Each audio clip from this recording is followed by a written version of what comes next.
E aí, gente, preparados para a parte 2? Vamos lá!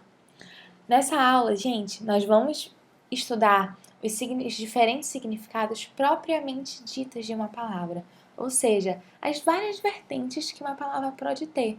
Ela pode virar um verbo, um substantivo, um adjetivo, dependendo do contexto que ela se encontra.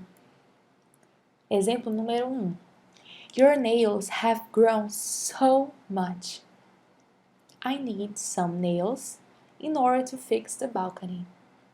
Só lendo as frases, a gente consegue identificar que elas têm sentidos totalmente diferentes e que a palavra nails não é diferente disso.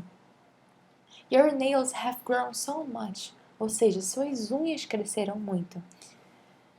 I need some nails in order to fix the balcony. Eu preciso de uns pregos para consertar a varanda. Ou seja, gente, a gente só consegue identificar o sentido da palavra nails por conta do contexto. Então, a gente vai sempre precisar do contexto da frase, do texto, para a gente conseguir identificar o que a palavra significa. E vai sempre ser assim quando uma palavra tem mais de um significado. Exemplo número 2. The current lies roots on the south side of the river. Our current events seem like a total different reality. Então, gente, na primeira frase, the current lies roots on the south side of the river, a gente está falando da corrente de um rio e ela inicia na parte sul do rio. Então, gente, a gente está falando da corrente, do córrego que inicia o rio, sabe?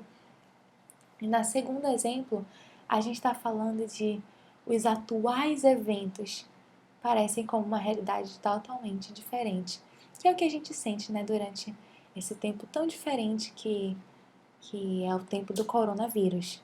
Porém, a gente segue firme, segue forte e a gente segue se ajudando que uma hora vai dar tudo certo.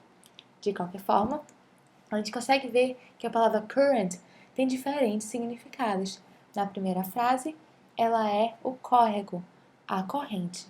Na segunda frase, ela é atual. Então, gente, não se esqueçam, caso você receba uma pergunta, um textinho, te dando uma palavra e pedindo o significado dela, você precisa ler o contexto, precisa ler o texto ou a frase para entender onde a palavra está inserida para conseguir responder a pergunta relacionada ao seu significado.